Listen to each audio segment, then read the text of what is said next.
Hey, what's up guys? So in this episode, I'm going to give you the unboxing and review of the Boult Audio BassBox Verve. So before we begin, as usual, if you do enjoy watching my content, please consider smashing that like button and subscribing to Purcast 9.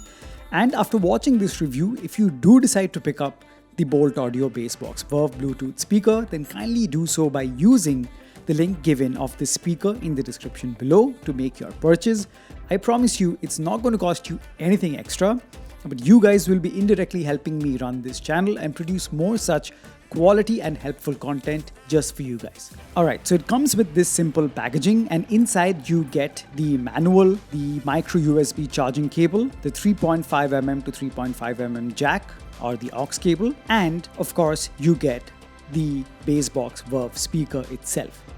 Now in terms of specs, the BassBox Verve is a 10 watt RMS speaker, has IPX5 water resistance, it's got a playback time according to Boult Audio of 8 hours, and I'm sure this is not at max volume. This is, you can expect, at 60% volume. Now it has an inbuilt microphone for your calls, and in terms of connectivity, apart from having Bluetooth version 5.1, it has an aux port, an SD card slot, and a dedicated USB port where you can just plug in your pen drive with your favorite songs and play them. Now, having Bluetooth version 5.1 means it obviously offers you better and more stable connection, and it also reduces the possibility of latency or lag between video and audio.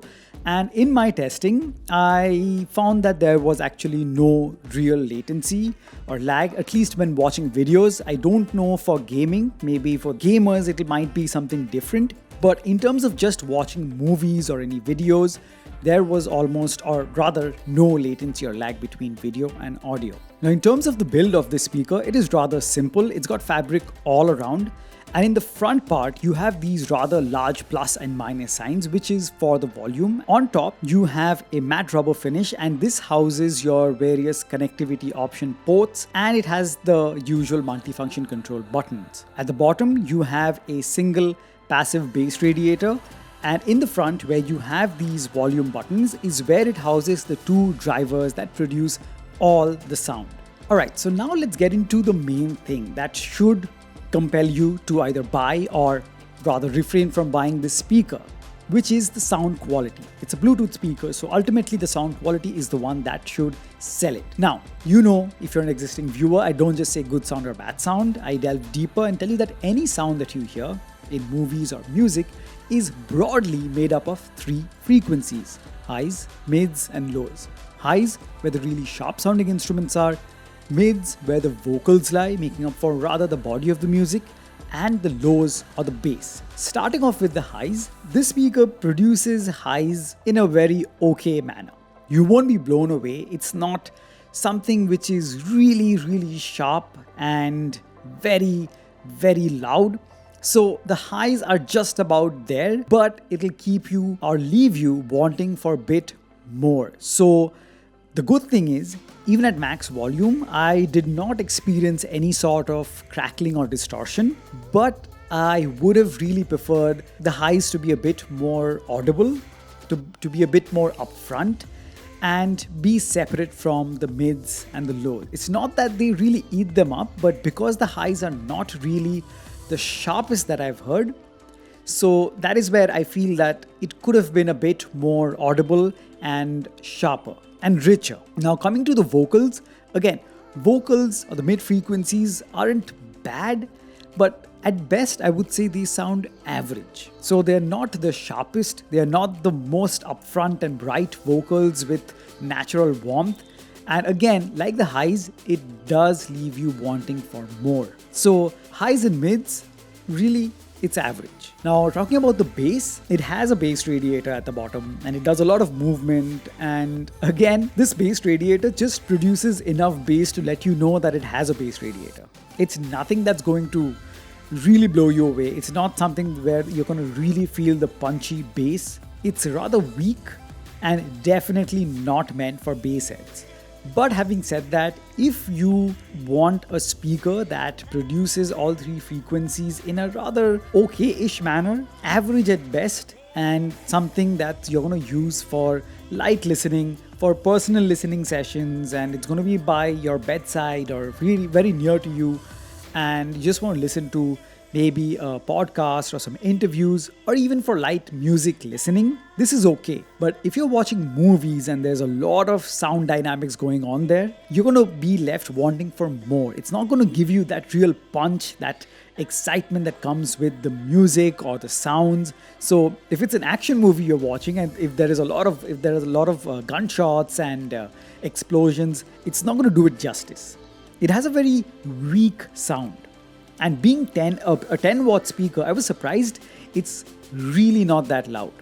I kept checking my phone and the speaker, and they were both at max volume, but I always felt like it was at, say, 70 to 75% volume. So it's definitely not the loudest speaker. I wish the volume was much higher, and I wish the three frequencies, highs, mids, and lows, were much more powerful and rich. So I would say the sound of this is average at best, nothing more than that. So the only way I could recommend this is because it's got all the various connectivity options, which is really good. And if you're someone who's going to listen to light music, nothing very heavy, and watch a lot of interviews or vocal based stuff, which doesn't really need the bass radiators, and you don't mind having a rather low volume, then I would say this is okay, considering the connectivity options and the fact that it retails for $12.99. So for 1,300 rupees, I think this is okay. Is it the best choice out there? Not really. And I'll speak about that in a different episode. So really, I can't really recommend this speaker for you guys, but you guys now be the judge. So now we've come to the last segment, which is going to be the sound test. I'm going to play 2 tracks. It's going to be playing at full volume.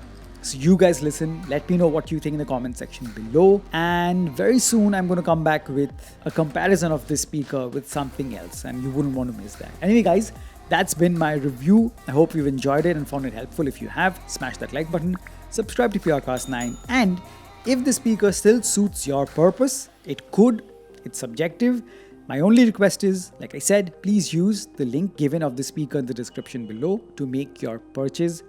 It won't cost you anything extra, but you will be helping me running this channel and make more helpful content like this for you guys in the future. Anyway guys, enjoy the sound test, and I'll catch you guys very soon in the next one. Cheers.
Creep while you and me repeat.